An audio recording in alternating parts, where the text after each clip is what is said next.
באמת הייתה לי איתך ילדות מטורפת, טובה, כאילו טהורה. לא כשזה כבר התחיל להתקלקל, וכי אתה נכנס לצורה.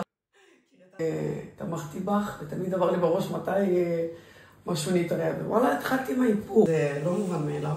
חיים שלי.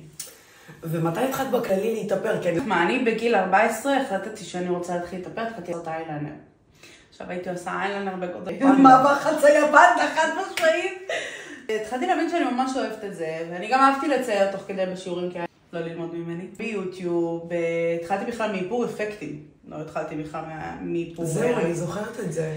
הייתי עושה הרבה איפור אפקטים. דודה שלי מספרד העבירה לי חבילה של צבעי גוף ושאבות ודם, ובאמת מה שאת רוצה ולא רוצה. לעשות כל מיני אילוז'נס ותלת מימד, ועשיתי נשיכות ופצעים, וכאילו עשיתי עצמי, כאילו הכנסתי עצמי פרון.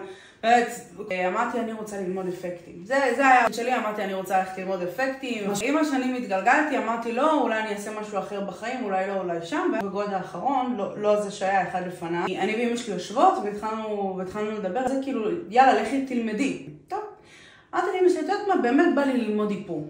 ואז אמא שלי אומרת לי, יאללה, אנחנו נשלם, לכי תלמדי.